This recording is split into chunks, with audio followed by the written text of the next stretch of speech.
Bonjour tout le monde, bienvenue dans ce cours vidéo sur Pythagore. Donc, je vais commencer par rappeler la règle de Pythagore. Donc, Pythagore, on peut l'utiliser seulement dans un triangle rectangle. Donc, quand on a un triangle rectangle,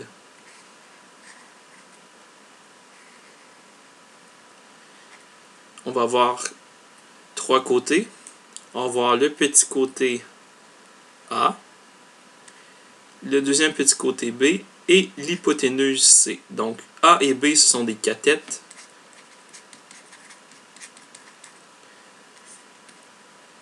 Et C, ça va être l'hypoténuse.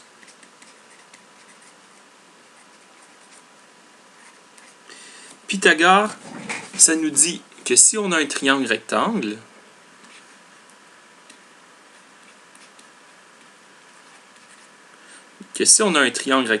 automatiquement, ça veut dire que C au carré est égal à A au carré plus B au carré. Donc là, la vraie règle, c'est si nous avons un triangle rectangle, donc avec un triangle rectangle, la règle C au carré est égal à A au carré plus B au carré, elle est vraie. Même chose, si on a la règle qui est vraie, automatiquement, on va avoir un triangle rectangle. Donc, par exemple, si je vous demande de vérifier, est-ce que c'est vrai que le triangle suivant, 3, 4, 5, est un triangle rectangle? On fait la règle. 5 au carré, qui est le plus long côté, l'hypoténuse, est égal à... Donc, 5 au carré égale 3 au carré plus 4 au carré. On obtient 25 qui est égal à 9 plus 16. Et donc, 25 égale 25. On voit que c'est égal. Ça veut donc dire que le triangle est rectangle. Maintenant, si par exemple je vous donne le triangle suivant, avec 6, x qu'on ne connaît pas et 25, qu'est-ce qu'on peut faire pour trouver? On sait que 25, donc on commence par écrire la formule au départ, c au carré égale a au carré plus b au carré. Donc le c au carré, c'est 25 au carré, qui est égal à 6 au carré plus x au carré. On va donc avoir 25 au carré qui nous donne 625. 6 au carré qui nous donne 36 plus x au carré. Et maintenant, si je veux trouver x, je vais mettre les chiffres ensemble. Donc, je fais moins 36 de chaque côté. 625 moins 36 nous donne 589, qui est égal à x au carré. Et finalement, racine carrée de notre réponse, on obtient 24,27, qui est égal à x. Là, on a trouvé la mesure de x. Là, vous allez dire, oui, mais ce n'est pas à l'échelle, ça ne fonctionne pas. C'est important d'utiliser les formules et non pas le dessin. Parce que souvent, les dessins ne seront pas à l'échelle. Donc, ne vous fiez pas seulement au dessin, fiez-vous aux formules et à vos calculs. Donc là, on a vu comment faire pour trouver une mesure manquante avec Pythagore. Vous écrivez la formule, vous remplacez et vous isolez votre variable. On a aussi vu comment prouver qu'un triangle était rectangle. Faites juste remplacer les chiffres dans la formule et vous regardez si la formule est vraie. Si la formule est vraie, ça veut dire qu'on a un triangle rectangle. Maintenant, on va regarder un contexte avec des mots. Donc, un chat chasse des souris dans un entrepôt. Ces seaux ont une portée de 2 mètres. Au départ, il se trouve sur une boîte de 1 mètre de hauteur. Il saute sur une deuxième boîte située à 80 cm de la première, puis il saute sur le rebord d'une fenêtre. Le mur sur lequel se trouve la fenêtre est à 120 cm de la deuxième boîte. Quelle est la hauteur maximale de la fenêtre dans cette situation? Bon, on commence par faire un dessin. Au départ, le chat se trouve sur une boîte et la boîte est là 1 mètre de haut. Donc notre boîte est là 1 mètre de haut. 1 mètre de haut, c'est combien en centimètres? 100 cm. Pourquoi je l'écris en centimètres? Parce qu'il y avait beaucoup de mesures en centimètres dans cette situation. Ensuite, donc là, notre chat, il est là. J'essaie de dessiner un chat vite, vite.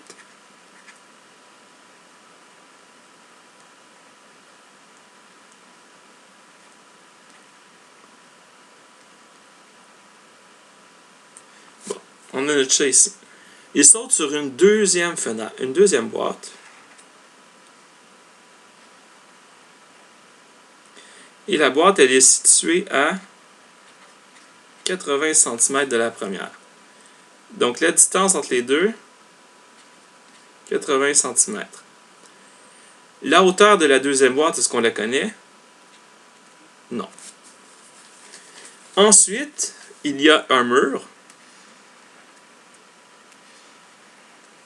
avec une fenêtre. Et le mur, il est à 120 cm de la deuxième boîte.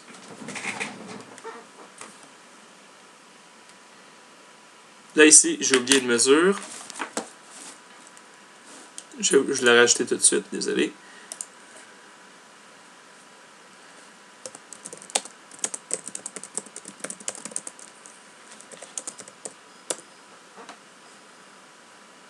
Donc, la deuxième boîte va avoir une largeur de 50 cm. Je suis désolé. J'ai oublié de mettre cette mesure dans le problème. Et donc, ici, la largeur de la boîte, 50 cm. Donc, on a un chat qui est à 100 mètres de haut. Il saute sur une boîte et ensuite il saute sur le rebord de la fenêtre. Là, vous allez dire, pourquoi est-ce que tu as mis la fenêtre et la boîte plus haute que le point de départ? On aurait pu avoir un chat comme ça qui saute au départ. Donc, on aurait pu avoir notre chat ici. Ah, il est beau, mon chat rapide. Un chat ici qui a 100 cm de haut. Ensuite, il saute sur une boîte plus basse et ensuite, il saute sur une fenêtre plus basse. Effectivement, on aurait pu avoir cette situation. Pourquoi je l'ai dessiné comme ça ici? C'est parce qu'on veut la hauteur maximale. Donc, quelle est la hauteur maximale? On va s'arranger pour que tous nos objets soient au maximum de la hauteur pour obtenir la hauteur maximale à la fin.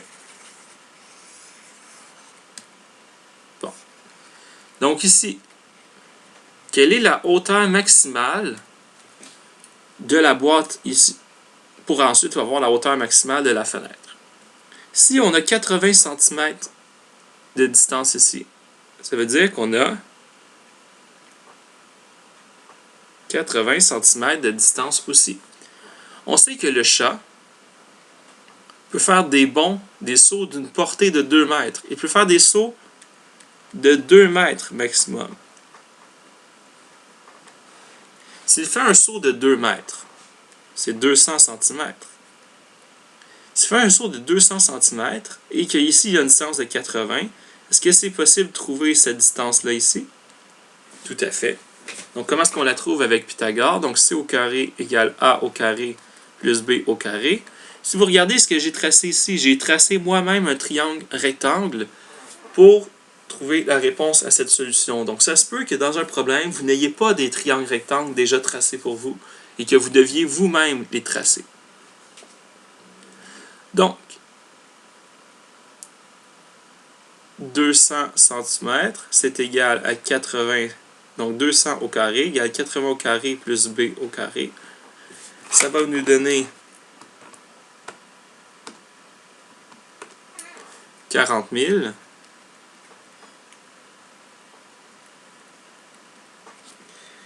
Et 80 au carré va nous donner 6400. Plus b au carré. 40 000 moins 6400, on obtient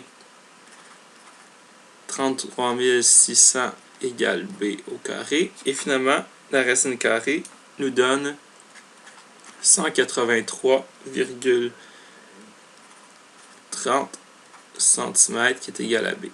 Donc si ici on a 183,30 en tout, et qu'ici on a 100, en tout, quelle est la hauteur totale? On a déjà, donc la hauteur, notre hauteur de la deuxième boîte, c'est 283,30 cm. Bon. Ensuite,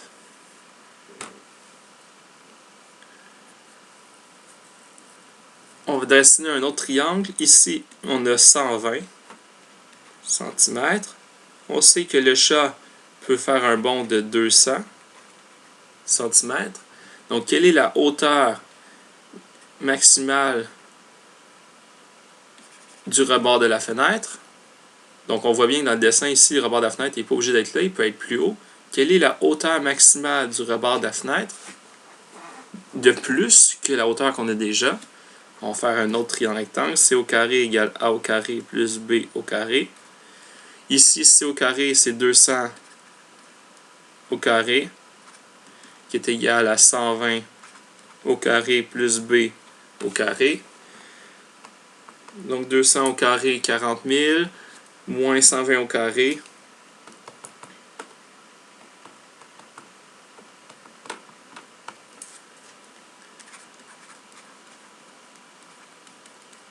Donc j'ai fait 200 au carré, 40 000, 120 au carré de me donner une réponse. J'ai fait ça moins ça, ça me donne ça. J'ai sauté une étape ici. J'espère que je ne les ai pas perdus. Et ensuite, racine carrée de notre réponse. On obtient 160 égale B. Donc ça, on a un 160 cm de plus. Et donc, au total, la hauteur de la fenêtre, c'est 100 plus 183,30 plus 160. Donc, le 100 ici, le 183,30 et le 160 ici.